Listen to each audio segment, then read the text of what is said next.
2027च्या जनगणनेत तुम्हाला तुमची जात विचारली जाईल, पण त्यासाठी कोणतीही तयार यादी दिली जाणार नाही.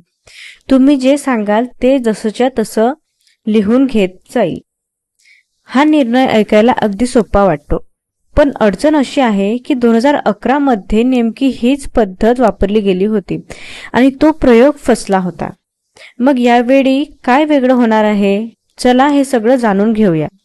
रजिस्ट्रार जनरल ऑफ इंडिया म्हणजे थोडक्यात RGI यांनी एक महत्त्वाचा निर्णय घेतला आहे. जनगणनेत जातीचा प्रश्न विचारताना कोणताही ड्रॉप डाऊन मेनू दिला जाणार नाही. आता ड्रॉप डाऊन म्हणजे काय हे एका उदाहरणानं सांगते.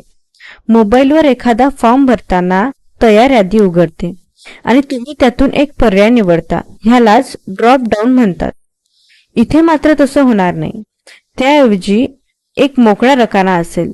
तुम्ही तुमची जात सांगाल आणि गणना करणारा कर्मचारी ती जशीच्या तशी लिहून घेईल आणि त्या कर्मचाऱ्याला एक स्पष्ट सूचना दिली आहे.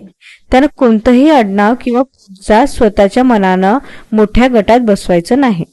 आता एक गोष्ट सांगते जी बऱ्याच ठिकाणी सांगितली जात नाही. हा मोकळा रकाना सगळ्यांसाठी नाही. अनुसूचित जाती आणि अनुसूचित जमाती म्हणजे SC आणि ST यांच्यासाठी आधीच ठरलेले कोड वापरले जातील, कारण त्यांच्या अधिकृत याद्या सरकारकडे आधीपासून तयार आहेत.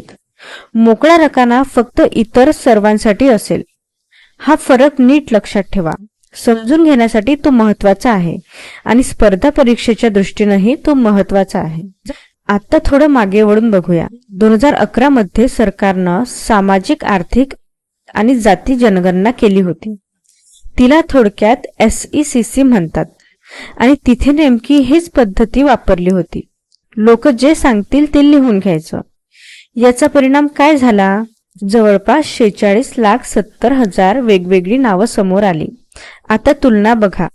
1931च्या जनगणनेत जी शेवटची पूर्ण जाती गणना मानली जाते त्यात फक्त 4,147 जाती नोंदवल्या गेल्या जात होत्या. म्हणजे 4,000वरून थेट 46 लाखांवर. असं का झालं? कारण लोकांनी वेगवेगळ्या गोष्टी सांगितल्या. कुणी आडनाव सांगितलं, कुणी पोटजात सांगितली, तर कुणी गावावरून किंवा व्यवसायावरून आलेलं नाव सांगितलं. शिवाय एकाच जातीचं स्पेलिंग वेगवेगळ्या पद्धतीने लिहिलं गेलं. शेवटी हा डेटा इतका गुंतागुंतीचा झाला की सरकारला तो जाहीरच करता आला नाही. आता खरा प्रश्न, एकदा फसलेली पद्धत पुन्हा का निवडावी? यामागं दोन बाजू आहेत आणि दोन्ही समजून घेणं गरजेचं आहे. सरकारची बाजू अशी आहे, कोणाची जात काय हे ठरवण्याचा अधिकार सरकारकडे असू नये. लोकांची स्वतःची ओळख स्वतः सांगावी. जर तयार यादी दिली तर सरकार लोकांवर ओळख लादत आहे असा आक्षेप घेतला जाऊ शकतो. पण टीकेची बाजूही आहे.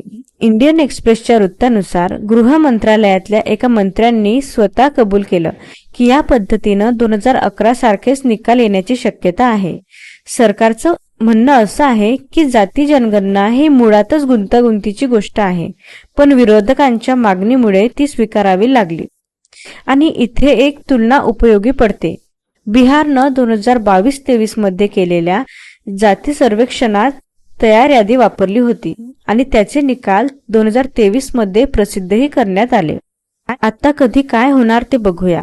मुख्य गणना फेब्रुवारी 2027 मध्ये देशभर होईल, पण लडाख आणि जम्मू काश्मीर, हिमाचल प्रदेश व उत्तराखंड मधल्या बर्फाच्छादित भागात ती 1 सप्टेंबर 2026 पासूनच सुरू होईल, कारण हिवाळ्यात तिथे पोहोचणं अवघड होतं. ही भारताची 16वी जनगणना असेल आणि विशेष म्हणजे ही पूर्णपणे डिजिटल असणारी पहिलीच जनगणना आहे. स्वतंत्र भारताला 1951 पासून फक्त SC आणि ST यांच्या जातीचा डेटा प्रसिद्ध होता आला आहे, इतर जातींचा नाही. त्यामुळे ही 90 वर्षांनंतरची पहिली पूर्ण जाती जनगणना ठरणार आहे. शेवटी सर्वात महत्त्वाचा मुद्दा, मंडल आयोगानं OBC लोकसंख्या 52% असल्याचा जो अंदाज मांडला होता तो 1931च्याच आकड्यांवर आधारित होता. म्हणजे आजही अनेक धोरणं 90 वर्ष जुन्या आकड्यांवर उभी आहेत. म्हणून हा नवा डेटा महत्वाचा आहे. पण खरं आव्हान पुढेच आहे. गोळा झालेली लाखो नावं एकसारखी करणं म्हणजे स्टँडर्डाइज करणं हेच सर्वात कठीण काम असेल. कारण नावं गोळा झाली पण ती वापरता आली नाहीत तर सगळ्या मेहनतीचा उपयोग शून्य होईल आणि अंतिम अहवाल यायला 2029-30 उजाळू शकतो.